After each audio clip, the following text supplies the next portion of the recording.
E se eu dissesse que uma das tradições mais antigas da igreja, a famosa regra dos 10%, talvez nunca tenha sido feita para você? E se ela estiver, na verdade, atrofiando sua fé? Por séculos, cristãos sinceros têm sido ensinados a entregar exatamente 1/10 de sua renda como dever sagrado. Mas e se a Bíblia disser algo diferente? E se a cruz de Cristo tiver mudado tudo? Nesta mensagem, quero que você veja 3 coisas que talvez nunca tenha percebido. O que realmente eram os dízimos na antiga Israel. O que Jesus e os apóstolos disseram ou deixaram de dizer sobre eles. E, finalmente, o que Deus procura quando você dá. Não estou aqui para te ensinar a dar menos. Estou aqui para te libertar, para dar melhor, com propósito, com alegria, com fé. Talvez esta seja a virada que seu coração e sua generosidade precisam. A Bíblia diz, em Levítico 27:30, também todas as dízimas da terra, tanto dos cereais do campo como dos frutos das árvores, são do Senhor. Santas são ao Senhor. Esse é um dos versículos mais citados quando se fala em dízimos. Mas o que poucos sabem ou dizem é que esse dízimo não era uma oferta voluntária. Era uma exigência da lei civil de Israel, uma espécie de imposto nacional para manter o funcionamento da vida religiosa, social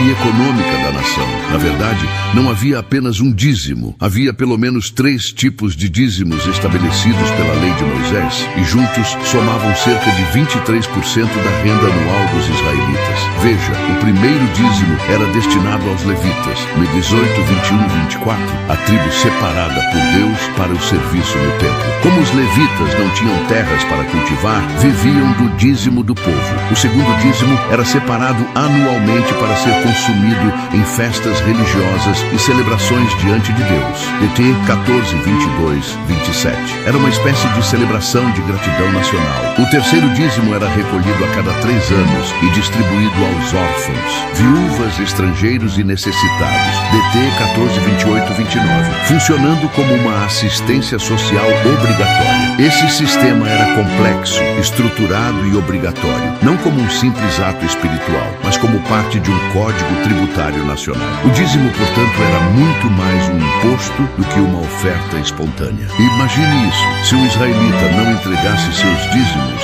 ele não estava apenas sendo menos generoso, ele estava quebrando a lei, desobedecendo uma ordem estatal de Deus para o povo escolhido. Era o equivalente a sonegar impostos no contexto teocrático de Israel.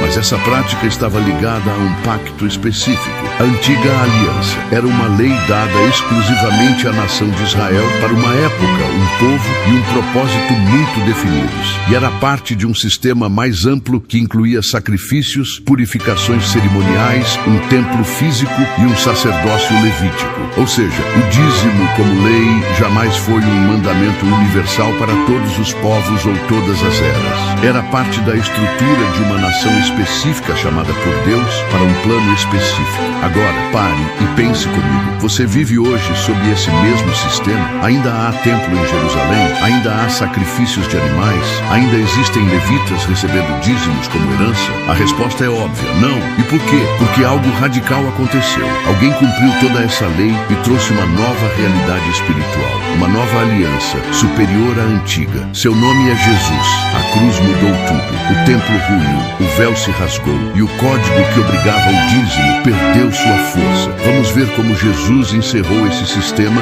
e nos apresentou um novo caminho. Um caminho de liberdade, generosidade e adoração verdadeira. Jesus não veio para remendar o antigo sistema. Ele veio para cumprir a lei e estabelecer algo totalmente novo. Em Mateus 5,17, ele declarou com firmeza: não penseis que vim abolir a lei ou os profetas. Não vim para abolir, mas para cumprir. A palavra cumprir aqui é chave. Jesus não simplesmente ignorou a lei, ele a viveu perfeitamente, em cada detalhe, em cada mandamento, em cada exigência. Ele não quebrou o código, ele encerrou o ciclo. E quando ele morreu na cruz e bradou: está consumado, João 19:30, o código da antiga aliança foi encerrado com sangue, dor e vitória. O véu do templo se rasgou de alto a baixo. A separação entre Deus e os homens foi removida. O sistema levítico, o sacerdócio, o templo físico, os sacrifícios, todos foram declarados obsoletos. A carta aos Hebreus deixa isso ainda mais claro. Mudando-se o sacerdócio, necessariamente se faz também mudança da lei. Hebreus 7:12. Ele é o mediador de uma nova aliança. Hebreus 9:15. Com uma só oferta, aperfeiçoou para sempre os que estão sendo santificados. Hebreus 10:14. Cristo não apenas apagou a lousa, ele reescreveu a história. E com isso, o dízimo como mandamento legal desaparece das páginas do Novo Testamento. Nenhum apóstolo ordenou aos gentios que o praticassem. Nenhum concílio da igreja primitiva o impôs como requisito. Nenhuma epístola trata o dízimo como padrão universal. Em vez disso, encontramos uma nova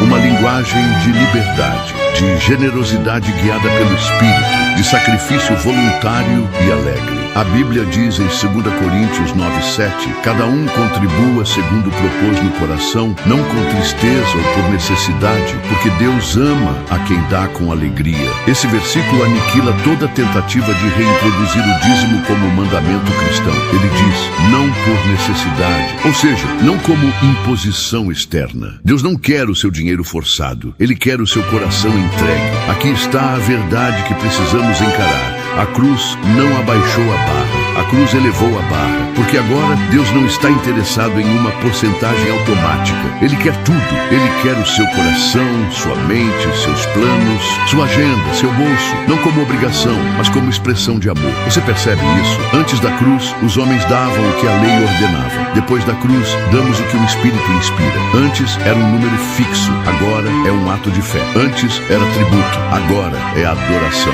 Jesus, ao elogiar a viúva que deu 2 moedas, não estava preocupado com o valor, mas com a entrega. Ele via o sacrifício e a fé. E é isso que ele procura em nós hoje. Quando a igreja tenta reviver o dízimo como um mandamento legal, ela está retrocedendo para o sistema que Cristo desmantelou com seu sangue. Está reconstruindo o véu que Deus rasgou. Está tentando viver sob 2 pactos ao mesmo tempo. Algo que o próprio Senhor disse que não é possível. Ninguém põe vinho novo em odres velhos. Mateus 9:17. Se sois guiados pelo Espírito, não estais debaixo da lei. Gálatas 5:18. Amado, você não pode viver na graça e na obrigação ao mesmo tempo. Ou você dá com liberdade, ou dá com medo, ou dá com alegria, ou dá com culpa. Mas não pode dar pelos 2 motivos ao mesmo tempo. É por isso que Paulo não escreveu, dê 10%. Ele escreveu, dê conforme a sua prosperidade. 1 Coríntios 16:2. É proporcional, é pessoal, é planejado e é entre você e Deus. Agora ouça com atenção. Isso não é um convite à mesquinharia, é um chamado à entrega radical. A cruz não nos chama a dar menos, a cruz nos chama a dar mais. Mais de nós mesmos, mais do nosso tempo, mais do nosso amor, mais da nossa fé, mais da nossa generosidade. Mas não porque alguém nos forçou, porque fomos tocados por algo tão profundo que não conseguimos mais reter. Se você dá apenas porque tem medo de ser amaldiçoado, você ainda não entendeu a cruz. Se você dá apenas porque disseram que é assim que funciona, você ainda não provou da liberdade que o Evangelho oferece. Cristo nos libertou da maldição da lei, Gálatas 3:13. Você não é mais um servo que entrega sua taxa. Você é um filho que entrega seu coração. E se somos filhos, então somos herdeiros. E se somos herdeiros, então damos como quem já recebeu tudo em Cristo. Mas será que isso funcionou na prática? Como os primeiros cristãos viviam essa nova liberdade? Vamos olhar para a igreja primitiva e ver como a generosidade deles se tornou um reflexo do céu na terra. Não por causa de um mandamento, mas por causa de um novo coração. A cruz não apenas cancelou o antigo sistema, ela inaugurou um novo estilo de vida. Um estilo de vida marcado por gratidão, generosidade e fé viva. E a igreja primitiva entendeu isso. Eles não estavam mais presos à letra da lei. Agora eram movidos pelo Espírito. A primeira coisa que notamos nos relatos do livro de Atos é o quanto a generosidade era espontânea, radical e contagiante. Atos 2:44-45 diz: Todos os que criam estavam juntos e tinham tudo em comum. Vendiam suas propriedades e bens e os repartiam por todos, segundo a necessidade de cada um. Ninguém estava fazendo cálculos para chegar aos 10%.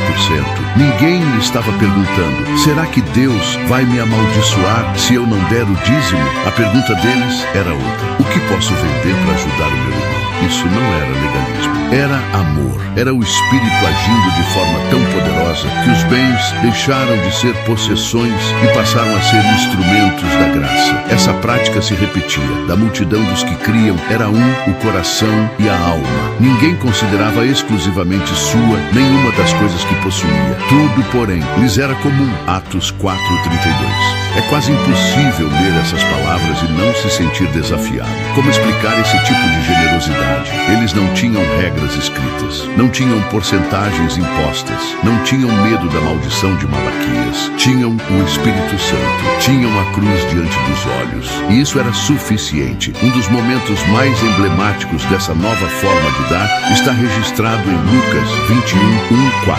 Viu também Jesus uma pobre viúva lançar ali 2 pequenas moedas e disse: em verdade vos digo que esta viúva pobre deu mais do que todos, porque todos estes deram daquilo que lhes sobrava, mas ela, da sua pobreza, deu tudo o que tinha para o seu sustento. Jesus não elogiou os valores altos, ele elogiou o coração entregue. Ela deu 2 moedinhas e Deus viu um sacrifício eterno. Os ricos deram muito mais em valor, mas Jesus viu o que ninguém mais via: a diferença entre quantidade e entrega. É assim que o reino de Deus avalia nossas ofertas, não pelo montante, mas pela motivação, não pelo valor visível, mas pela profundidade do amor que moveu aquela mão a abrir a carteira. E o apóstolo Paulo reforça esse princípio em suas cartas. Em 1 Coríntios 16:2, ele orienta: no primeiro dia da semana, cada um de vós ponha de parte o que puder ajuntar, conforme a sua prosperidade. Veja que não há porcentagem, não há exigência numérica. A princípio, regularidade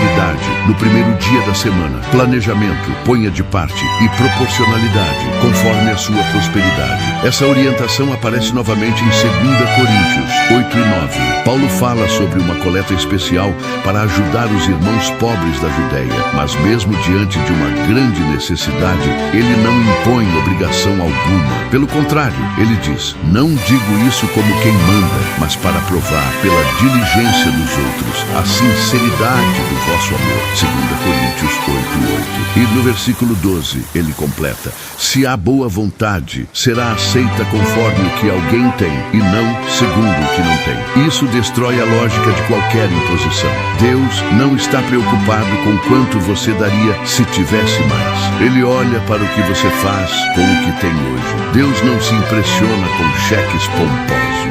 Ele se agrada de corações dispostos. A generosidade cristã é fruto de uma revelação, pois conheceis a graça de nosso Senhor Jesus Cristo, que sendo rico, por amor de vós, se fez pobre, para que pela sua pobreza vos tornasseis ricos. 2 Coríntios 8:9. A oferta cristã é uma resposta à cruz. Não é um dever, é uma gratidão. Não é uma cobrança, é um privilégio. Não é um sistema, é um reflexo de quem somos em Cristo. Paulo usa a igreja da Macedônia como exemplo. Eles estavam pobres, passando por tribulação, mas mesmo assim imploraram a Paulo para poder participar da oferta. E sabe o que ele diz? Deram-se a si mesmos primeiro ao Senhor. 2 Coríntios 8:5. Antes de dar dinheiro, deram o coração. E é isso que Deus quer de você. Hoje, muitos acham que estão obedecendo a Deus porque estão depositando seus 10% todo mês. Mas isso pode se tornar um substituto barato para a entrega verdadeira. Pode virar uma desculpa espiritual para não se envolver mais profundamente. A pergunta não é: você está entregando o dízimo? A pergunta é: você está entregando a si mesmo? Talvez Deus esteja chamando você para algo além do dízimo. Talvez Ele esteja pedindo tempo, sua casa, sua escuta, seu talento. Talvez o seu maior ato de generosidade hoje não tenha nada a ver com dinheiro e tudo a ver com o coração rendido. Quando a igreja primitiva deu, ela não estava sustentando um sistema. Ela estava expressando um novo nascimento. A oferta deles era a prova viva de que o Evangelho era real. E é isso que Deus quer da sua vida. Mas nem tudo são boas notícias. Com o tempo, essa generosidade do coração foi sendo substituída por sistemas rígidos, abusos espirituais e até exploração da fé. Vamos expor os abalos e os desvios modernos. E por que é urgente voltar ao modelo simples e poderoso do Evangelho? Quando a generosidade do coração é substituída pela imposição da tradição, o Evangelho começa a se distorcer. E foi exatamente isso que aconteceu com a doutrina do dízimo nos últimos séculos. O que começou como um princípio do Antigo Testamento e que jamais foi repetido como mandamento na Nova Aliança, passou a ser apresentado como obrigação absoluta nas igrejas modernas. E mais, como se fosse o único padrão de fidelidade financeira diante de Deus. Mas vamos encarar a verdade. Isso não tem base no ensino de Jesus, nem nos apóstolos. E os frutos dessa distorção estão se tornando visíveis e amargos. Em 2022, o mundo evangélico foi abalado quando Creflo Dollar, um dos pregadores mais conhecidos da teologia da prosperidade, pediu publicamente desculpas por décadas, ensinando que os cristãos eram obrigados a dizimar. Ele disse diante de sua congregação: "Eu quero pedir queimar tudo o que eu ensinei sobre o dízimo antes, porque eu estava errado. O Novo Testamento não exige o dízimo." Foi um choque, mas também foi um sinal de que Deus está sacudindo a estrutura. E se até um dos maiores promotores da teologia da obrigação está revendo sua posição, talvez seja a hora de todos nós pararmos e perguntarmos: será que estamos presos a um sistema que Jesus já libertou? A verdade é que há uma enorme lacuna entre o modelo do Novo Testamento e a prática moderna. Nos Estados Unidos, por exemplo, a média de doações dos cristãos gira em torno de 2,5% da renda. Isso mesmo, bem abaixo dos 10% que se prega como regra. Mas, ironicamente, essa média é mais compatível com a realidade do coração livre do que com o medo imposto por sistemas legalistas. Pior do que isso, são os abusos que têm se multiplicado em nome do dízimo. Igrejas que mais parecem empresas, pastores que vivem como celebridades, cultos que se transformaram em espetáculos, campanhas financeiras que prometem bênçãos em troca de ofertas generosas, pregadores que declaram: quem não dá o dízimo está roubando a Deus e atrai maldição sobre sua vida. Essa frase, retirada de Malaquias 3, é usada fora de contexto, com frequência e poder manipulador. Mas a verdade é que Malaquias está falando com Israel sob a lei, num tempo em que os dízimos sustentavam o templo e os levitas. Usar esse texto para coagir cristãos da nova aliança é um erro teológico e uma injustiça pastoral. Você percebe o perigo? O dízimo, quando pregado como lei, se transforma em legalismo disfarçado. Ele deixa de ser uma expressão de fé e se torna uma taxa espiritual obrigatória. E muitos cristãos passam a dar não por amor, mas por medo. Não por convicção, mas por costume. E isso, meu amigo, destrói a verdadeira generosidade. Legalismo sempre gera dois extremos: orgulho espiritual, de quem cumpre e acha que já fez sua parte; culpa opressora, de quem não consegue cumprir e se sente inferiorizado. E Deus não quer nem um nem outro. Ele quer liberdade, alegria, coração sincero. Pense no contraste entre o apóstolo Paulo e muitos líderes modernos. Paulo plantou igrejas, pregou sem cessar, discipulou centenas e trabalhava com as próprias mãos para não ser peso para ninguém. Trabalhamos noite e dia para não sermos pesados a nenhum de vós. 1 Tessalonicenses 2,9. Fizemos tendas para não usarmos do direito que temos. 1 Coríntios 9,12. Hoje, há pastores com salários milionários, exigindo dízimos rigorosos de pessoas que mal conseguem pagar o aluguel. Há ministros levantando campanhas para comprar jatinhos, enquanto membros da igreja passam necessidade. Há eventos e congressos com ingressos caríssimos, onde o nome de Deus é usado como marca de marketing. Isso é evangelho? Isso é reino de Deus? Não, isso é comércio da fé. Jesus não morreu na cruz para que construíssemos palácios com seu nome. Ele morreu para nos tornar servos, para nos ensinar a dar, não para acumular. para nos libertar da ganância, não para institucionalizá-la. A Bíblia diz que nos últimos dias muitos fariam do Evangelho um negócio. Por avareza farão de vós negócio, com palavras fingidas. 2 Pedro 2:3. E Jesus foi claro: não podeis servir a Deus e ao dinheiro. Mateus 6:24. Amado, preste atenção. A igreja de Cristo não é lugar de show, é lugar de comunhão. Não é uma máquina de arrecadação, é um corpo vivo, movido por amor. E se o dízimo virou um fardo sobre os ombros do povo, ao invés de um ato voluntário de fé, então algo precisa mudar. Agora, entenda, isso não é uma apologia à mesquinharia. Não estamos dizendo que você não deve contribuir com sua igreja. Muito pelo contrário. Você deve contribuir, deve sustentar sua igreja local, deve apoiar os missionários, deve socorrer os pobres, deve ser generoso. Mas a pergunta é: qual o fundamento da sua generosidade? É a cruz ou é o medo?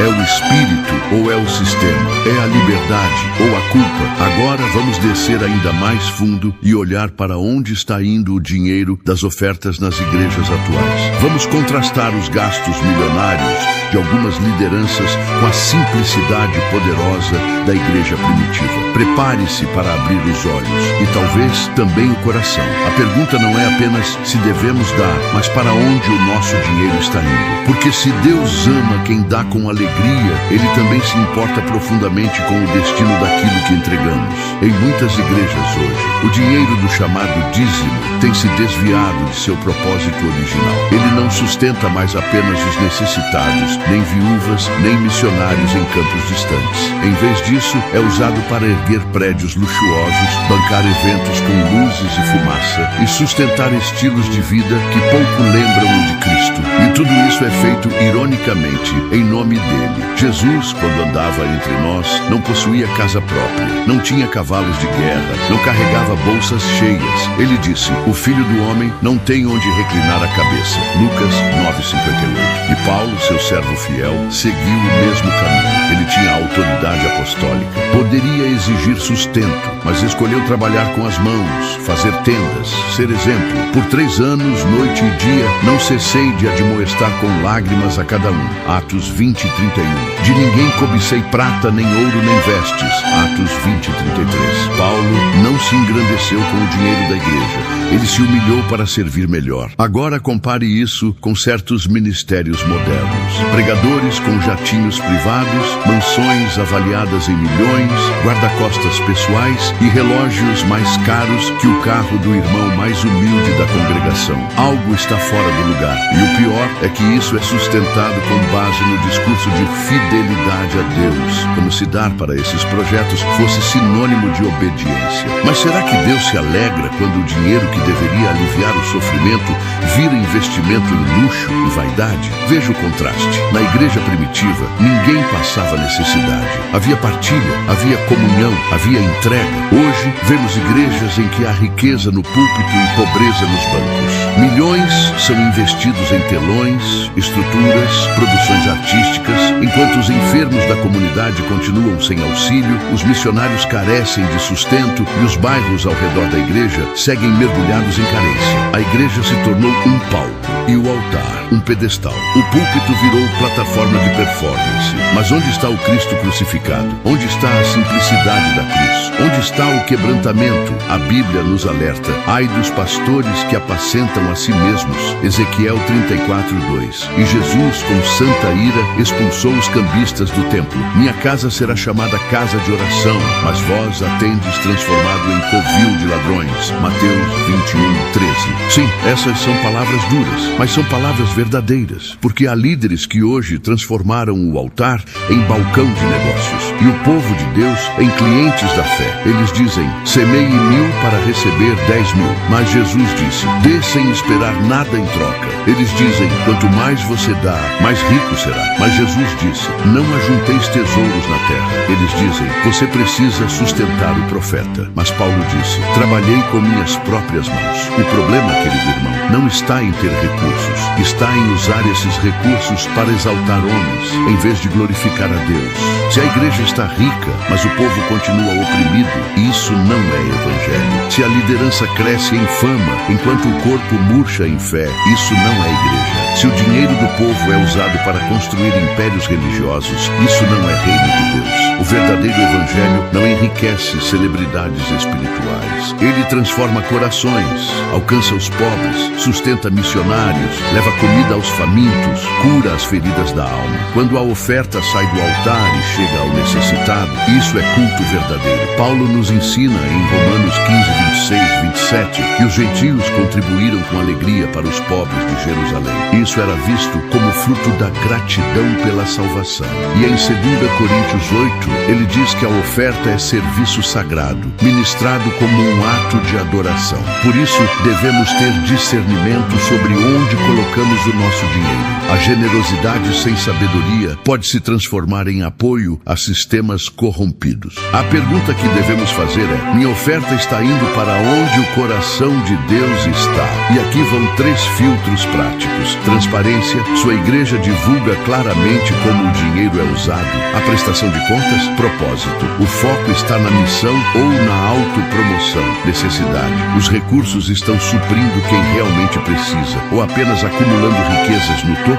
Não tenha medo de fazer essas perguntas. Deus não se ofende com quem deseja honrar seus recursos com responsabilidade. Pelo contrário, ele se alegra com mordomos fiéis. Por fim, uma solução. Não basta criticar, é preciso apontar um novo caminho. Vamos ver como a generosidade guiada pelo Espírito pode nos libertar da culpa, do medo e do abuso e nos levar a viver uma vida de entrega verdadeira. A cruz mudou tudo. Ela não apenas cancelou a obrigação legal do dízimo, ela inaugurou um novo estilo de vida, uma vida de generosidade espontânea, sincera e guiada pelo Espírito Santo. Paulo escreveu em 2 Coríntios 9, 7. Cada um contribua conforme propôs no coração, não com tristeza nem por necessidade, porque Deus ama a quem dá com alegria.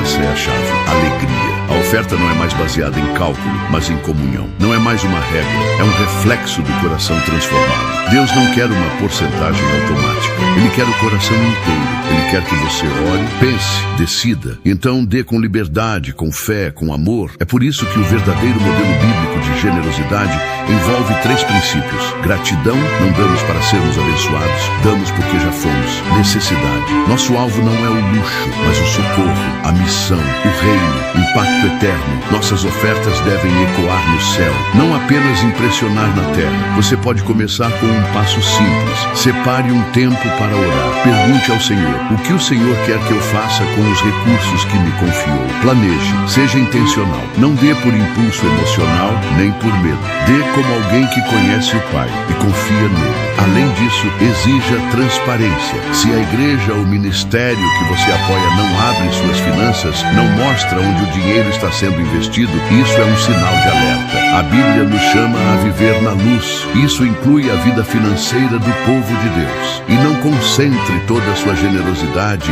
em apenas um lugar. Diversifique, abençoe sua igreja local, invista em missões, ajude os pobres da sua cidade, doe para crises globais, apoie ministérios que vivem para proclamar o Evangelho. E mais, não limite sua generosidade ao dinheiro. Doe seu tempo, doe seu talento, doe sua atenção.